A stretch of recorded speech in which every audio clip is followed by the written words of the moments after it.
Morning. कसे आहात सर्व? आशा करते मजेतच असाल. तर आज आहे वेदचा बर्थडे आणि आजचा दिवस खूप खास आहे, कारण 1 वर्षापूर्वी मला ह्याच दिवशी आई होण्याचं सौभाग्य मिळालं. त्यामुळे हा दिवस माझ्यासाठी खूप खास आहे. आता बाकी पाहुणे तर आमचे कालच आले होते, म्हणजे माझी मम्मी आणि माझा भाऊ ते कालच आले होते बर्थडेच्या आदल्या दिवशी. आज आमचे काही बाकीचे पाहुणे येणार आहे, म्हणजे माझे सासू सासरे, माझी नणंद, नंदाई आणि माझे भाचे. घरी पाहुणे येणार तर आवाज सर्वांची चालू असते, तशी माझीही चालू होती. आता फरशी तर रोजच पुसलेली असते, पण घरी काही कार्यक्रम असेल ना तर आपल्याला असं वाटतं की घरही नीटनेटकं हवं. त्यासाठी तिथे थोडीफार आवर करत होते मी.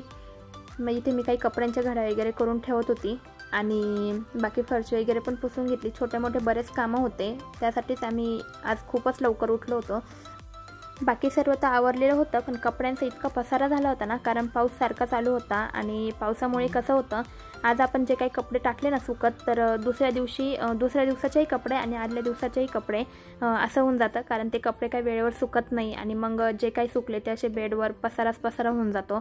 मग त्याच्या घड्या करायच्या पण बाकी असतात. मग त्याच्यामुळे मग इथे मी सर्व कपड्यांच्या घड्या वगैरे व्यवस्थित करून घेतल्या. जेवढे कपडे सुकलेले होते, ज्या कपड्यांना प्रेस वगैरे करायची गरज होती, त्या कपड्यांना प्रेस वगैरे केले आणि सर्व कपड्यांच्या घड्या वगैरे केल्या व्यवस्थित, आणि त्याच इथे मी कपाटमध्ये ठेवून घेत होती. हे जे बाथरूम स्टोरेज रॅक आहे ना, हे मला कधीपासून लावायचे होते, पण लावणं काही होतच नव्हतं, कारण बाकीचे कामं आणि एकदा विसर पडला की विसरच पडून जायचा. तर सर्वप्रथम आम्ही ते रॅक वगैरे लावून घेतले आणि त्यानंतर मी आंघोळ वगैरे करून इथे मी वेदसाठी खीर बनवत होती, कारण त्याचा बड्डे आहे आज. तर आम्ही सर्वप्रथम सकाळी त्याचं औक्षण वगैरे करणार होतो, तर त्यासाठी इथे मग तांदळाची खीर बनवत होती आणि औक्षण करणारे, तर त्यासाठी छोटंसं डेकोरेशन करायचं होतं. तर इथे मी बलून्स वगैरे लावत होते, जास्त काही डेकोरेशन करणार नव्हतं, तर अगदी छोटंसं डेकोरेशन करायचं होतं, म्हणून अगदी 6 ते 7 बलून्स वगैरे लावले आणि त्याला तिथे चौरंगावर बसून त्याचं औक्षण वगैरे करणार होतो.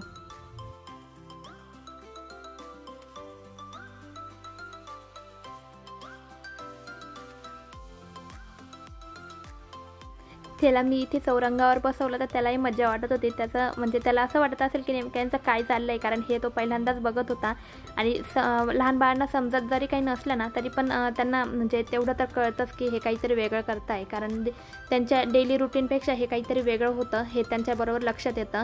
मग इथे मी सर्वप्रथम उठणं वगैरे लावलं त्याला. माझं आणि त्यांचं आधीपासूनच ठरलेलं होतं, सकाळी आपण त्याचं औक्षण वगैरे करून घ्यायचं आणि मी ठरवलेलं होतं त्याचं औक्षण अशाच पद्धतीने करायचं, त्याला उठणं वगैरे लावून.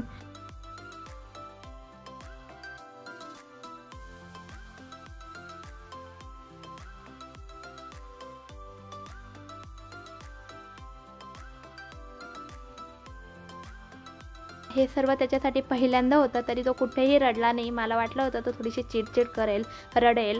ते उठणं वगैरे लावल्यानंतर तो म्हणजे विचार करेल की हे काय लावताय, हे असं वेगळं काय दिसतंय, पण तो कुठेही रडला नाही. त्यांनी पण त्या सर्व गोष्टी मस्त एन्जॉय केल्या आणि आम्हालाही तो एन्जॉय करत होता, म्हणून आम्हालाही तितकाच आनंद होत होता. तर आम्ही सर्वांनी मस्त त्याला उठणं वगैरे लावलं. माझ्या मम्मीनी, भाऊनी, त्याच्यानंतर त्याच्या पप्पांनी वगैरे सर्वांनी उठणं वगैरे लावलं. आणि जेव्हा त्याला त्याचा छोटा मामा उठणं लावत होता ना, तेव्हा वेद जरा जास्तच खुश होता, आनंदी होता, कारण तो त्याच्या छोट्या मामाचा जरा जास्तच लाडका आहे. पण असं नाही म्हणता येणार की त्याच्या छोट्या मामाचा तो लाडका आहे तर मोठ्या मामाचा लाडका नाही आहे. मोठ्या मामाचाही तो तितकाच लाडका आहे, पण त्याचा मोठा मामा ना जरा जास्तच दूर राहतो. त्याचं असं नेहमी येणं होत नाही. कधीमधी त्याला जेव्हा सुट्टी मिळेल तेव्हा त्याचं येणं होतं. मग त्याच्यामुळे मोठ्या दादासोबत त्याची एवढी काही ओळख नाही आहे. व्हिडिओ कॉलवर जेवढं बोलणं होतं तेवढं होतं. लहान बाळाला व्हिडिओ कॉल पण काही एवढं समजत नाही, त्याच्यामुळे व्हिडिओ कॉलवर किती आपण दाखवलं तर एवढं त्यांना म्हणजे चेहरा लक्षात राहत नाही. आणि जेव्हा एखादी व्यक्ती अशी समोर येते ना, सारखे येते, त्या भेटणं बोलणं, तर लहान बाळ बरोबर तो चेहरा लक्षात ठेवतो. तसंच माझ्या लहान दादाचं आहे. माझा लहान दादा बऱ्यापैकी येतो त्याला भेटायला, त्याच्यासोबत बोलतो, येतो. तो फक्त त्याचा आवाजही ओळखून घेतो. त्यांनी फक्त त्याला आवाज दिला ना, तरी वेदला बरोबर त्याचा आवाज लक्षात राहिला आहे की हा छोटा मामाच आहे म्हणून, छोटा मामाचा आवाज आहे म्हणून. दिवाळीला आता त्याचा मोठा मामा येणार आहे, तर त्याच्या मोठ्या मामासोबत पण त्याची तितकीच ओळख होईल. चला असो, त्याला उठणं वगैरे लावलं आणि त्यानंतर मी त्याला आंघोळीला घेतलं. मी तुमच्यासोबत शेअर केलं होतं बघा, त्याच्यासाठी मी बाथटब घेतला. तर ह्याच कारणासाठी मी बाथटब घेतला होता, कारण त्याला अशी मस्त मोकळी ढाकळी आंघोळ करता आली पाहिजे आणि मलाही छोटे मोठे व्हिडिओ काढता येतील, अशा हिशोबाने मी बाथटब घेतला होता. तो मस्त एन्जॉय करतोय त्याची आंघोळ.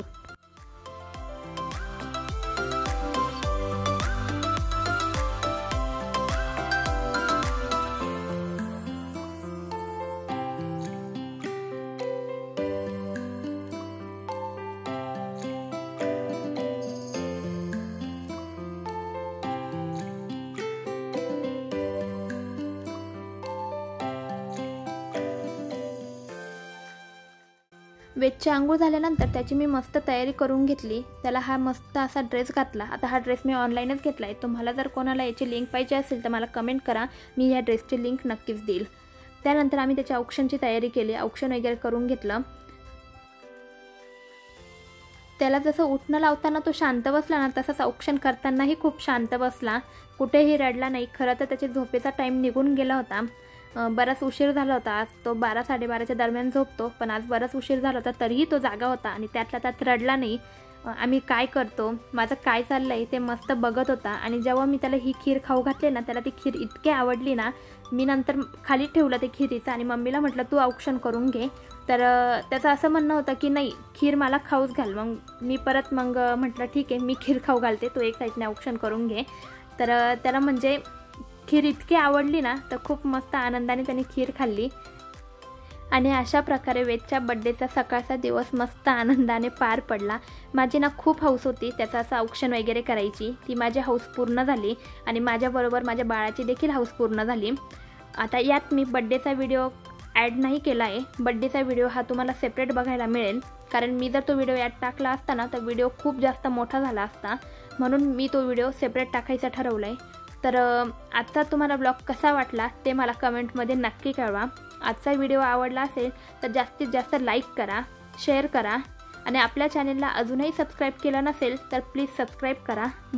आणि त्याचबरोबर बेल आयकॉनला देखील क्लिक करा, म्हणजे मी नवीन टाकलेल्या व्हिडिओची नोटिफिकेशन तुम्हाला येईल आणि तुमच्याकडनं माझा नवीन व्हिडिओ मिस होणार नाही. तर भेटूया आपण अशाच एका नवीन ब्लॉगसोबत. तोपर्यंत बाय.